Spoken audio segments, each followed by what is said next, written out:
আজ পবিত্র ঈদে মিলাদুন্নবী বিশ্বনবী স্মরণে বর্ণাঢ্য আয়োজন। চট্টগ্রামে ঐতিহ্যবাহী যশনে জুলুসে হাজারো মানুষের ঢল, শোভাযাত্রা ও আতশবাজিতে মুখর মুসলিম বিশ্ব। ওষুধের মূল্য নির্ধারণের নীতিমালা বাতিল করায় দাম নিয়ে নৈরাজ্যের শঙ্কা। 297টি অত্যাবশ্যকীয় ওষুধ এখন তালিকাবিহীন, বাড়তি খরচের দুশ্চিন্তায় রোগী। রংপুরে একই পরিবারের 4 জন হত্যাকাণ্ডে 2 আসামির ডোপ টেস্টের প্রস্তুতি। তদন্তে সন্তুষ্ট নয় বাদীপক্ষ, সব প্রশ্ন সামনে রেখে চলছে কাজ, বলছে পুলিশ।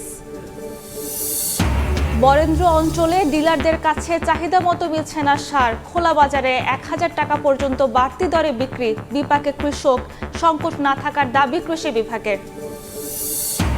এবং হরমুজ থেকে মাইন অপসারণের দাবি ট্রাম্পের, ফের বিস্ফোরক পুতলে ধ্বংসের হুঁশিয়ারি। প্রণালী খুলে দেওয়া নিয়ে পাকিস্তানের মাধ্যমে যুক্তরাষ্ট্রকে শর্ত দিল ইরান।